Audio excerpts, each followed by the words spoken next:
Türkiye yapay yağmur mu yapıyor? Bu soru özellikle kurak geçen dönemlerde ve baraj doluluk oranları düştüğünde yeniden gündeme geliyor. Bir yandan bazı şehirlerde sel görüntüleri izliyoruz, diğer yandansa büyük şehirlerin baraj seviyeleri alarm veriyor. İnsanlar da doğal olarak şu soruyu soruyor. Madem teknoloji var, neden yapay yağmur yapılmıyor? Ya da daha da iddialı bir versiyonuyla acaba zaten yapılıyor mu? İşte bu videoda bu soruların peşine düşeceğiz. Beni desteklemek için videoyu beğendiysen hemen anlatmaya başlıyorum. Öncelikle mevcut tabloya bakalım. Türkiye'de baraj doluluk oranları şehirden şehire ve hatta yıldan yıla değişiklikler gösteriyor. İstanbul'da su yönetiminden sorumlu olan İSKİ'nin verilerine göre doluluk oranları yağışlı yıllarda %70 ila 90 bandına çıkabiliyor. Kurak dönemlerde ise %20 ila 30 seviyelerine kadar düşebiliyor. Hatta bunun daha da altına düştüğünü gördük. Ankara'da ise ASKİ benzer şekilde ciddi dalgalanmalar yaşıyor. İzmir'de ise İSSU'nun açıkladığı verilere göre özellikle son yıllarda Tahtalı, Gördes ve Balçova barajlarında doluluk oranları zaman zaman %20'nin altına kadar geriledi. Haliyle bu tablo kamuoyunda acil çözüm arayışını tetikliyor. Tam da bu noktada yapay yağmur yani bulut tohumlama yeniden gündeme geliyor. Az önce söylediğim gibi yapay yağmurun bilimsel adı bulut tohumlama. Amaçsa çok basit. Yağmur potansiyeli olan bulutlardan daha fazla yağış almayı sağlamak. Bu işlemde ise genellikle gümüş iyodür, tuz parçacıkları ve kuru buz kullanılıyor. Uçaklar ya da yerden atılan sistemlerle bu maddeler bulutların içlerine bırakılıyor. Ancak şunu belirtmeliyim ki yapay yağmur yoktan yağmur yaratmıyor. Sadece ama sadece var olan sistemi tetikliyor. Peki Türkiye yapay yağmur yağdırıyor mu? Bu herkesin merak ettiği ve üzerine komplo teorileri oluşturduğu bir konu. Cevapsa şimdilik kısmen hayır. Neden kısmen hayır diyecek olursanız aslında Türkiye'de ulusal çapta sürekli uygulanan bir yapay yağmur programı bulunmuyor. Devlet Meteoroloji İşleri Genel Müdürlüğü'nün ve ilgili kurumların yaptığı açıklamalarda yağışların doğal atmosferik süreçlerle oluştuğu belirtiliyor. Geçmişte TÜBİTAK ve bazı üniversiteler deneysel çalışmalar yapmış olsa da bu çalışmalar süreklilik arz eden ülke geneline yayılan operasyonlar değil. Ancak konu tamamen teorik de sayılmaz. Özellikle İzmir'de son dönemlerde yerel yönetim düzeyinde yapay yağmur uygulaması gündeme atıldı. İzmir Büyükşehir Belediye Başkanı Cemil Tugay, yapay yağmur için bakanlığa başvuru yaptıklarını ve bu başvurunun da kabul edildiğini açıkladı. Ancak sıkıntı şu ki Türkiye'de bunu yapabilecek bir şirket yok.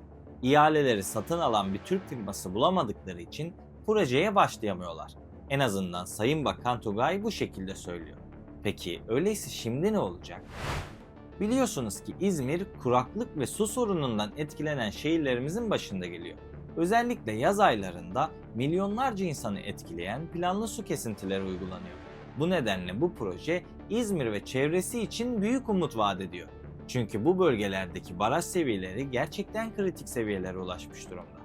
Ancak 2026 yılı gerçekten yağmur konusunda bereketli bir dönemle başladı. Sadece 2 aylık bir süreç geçmesine rağmen barajlarımız çok şükür ki alarm seviyesinin üstüne çıkmış durumda. Özellikle İzmir'deki yağışları geçen seneyle kıyaslarsak şunu söyleyebilirim ki 2025'i geçmek için 44 günlük yağış yetti. An itibarıyla 2026'da aldığımız yağış miktarı geçen seneyi geçmiş durumda. Geçen yıl boyunca sadece 432 mililitre yağış alan bölge 2026'nın ilk 44 gününde 435 mililitre yağış almış durumda. Ayrıca kayıtların tutulduğu 1938 yılından bu yana en yağışlı Şubat ayını yaşıyor olabiliriz. Ancak bu yağmurlar ne yazık ki kısa vadeli çözümler sunuyor.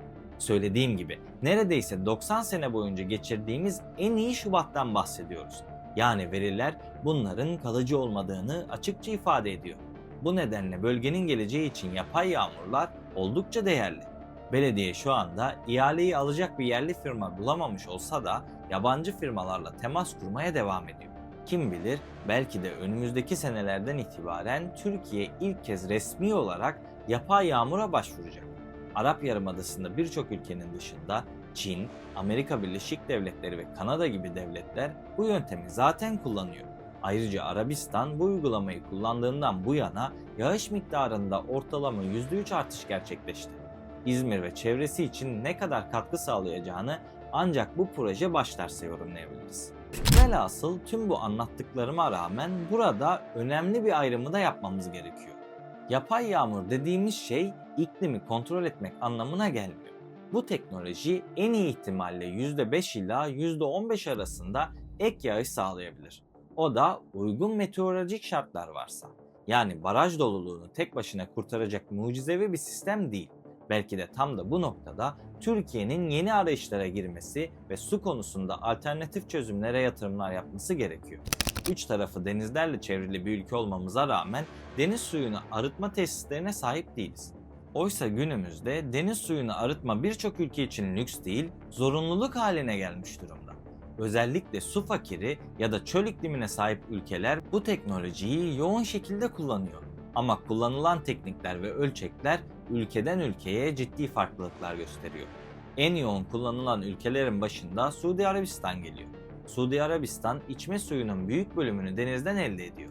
Uzun yıllar boyunca en yaygın yöntem termal arıtma teknikleri olmuştu. Bu sistemlerde deniz suyu ısıtılarak buharlaştırılıyor. Sonra ise yoğunlaştırılıyor ve böylece tatlı su elde ediliyor. Petrol ve doğalgaz zengini bir ülke olduğu için yüksek enerji tüketimi burada onlar için çok büyük bir sorun teşkil etmiyor. Ancak buna rağmen son yıllarda Suudi Arabistan bile ters osmoz sistemlerine yönelmeye başladı. Çünkü enerji maliyeti çok ama çok daha düşük.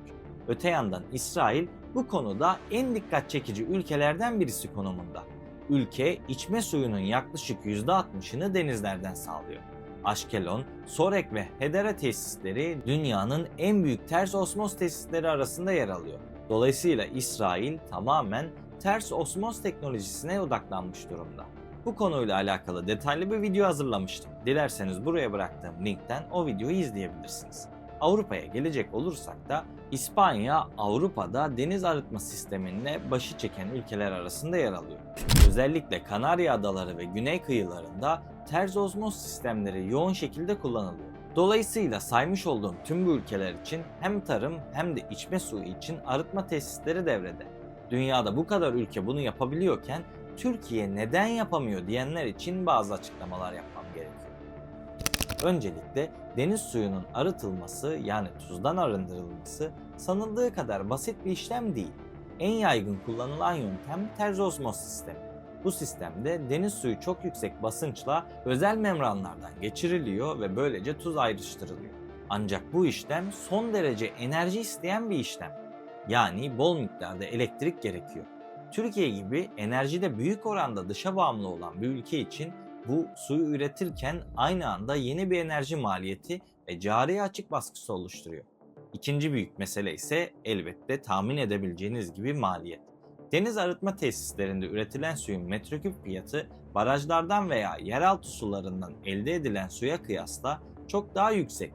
Kabaca söylemek gerekirse tükettiğimiz suyun değeri 1 liraysa muhtemelen 4 ila 5 lira arasına çıkacaktır. Yani doğrudan faturalara yansıyacak bir artış anlamına gelir fakat buna da pek yabancı değiliz. Türkiye'nin bugüne kadar deniz arıtma tesislerine mesafeli durmasının en önemli nedeni ise elbette coğrafi avantaj algısı oldu. Türkiye uzun yıllar boyunca yağış rejimi açısından su fakiri değil de su stresi yaşayan ülke olarak tanımlandı. Yani barajlar, göletler ve yeraltı suları yeterli görülüyordu. Bu yüzden strateji deniz suyunu arıtmak yerine baraj yapmak, havzalar arası su transferi sağlamak ve yeraltı sularını kullanmak üzerine kuruldu. Bununla birlikte Türkiye hiç yapmıyor demek de doğru değil. Özellikle turistik bölgelerde ve adalarda küçük ölçekli deniz arıtma tesisleri bulunuyor.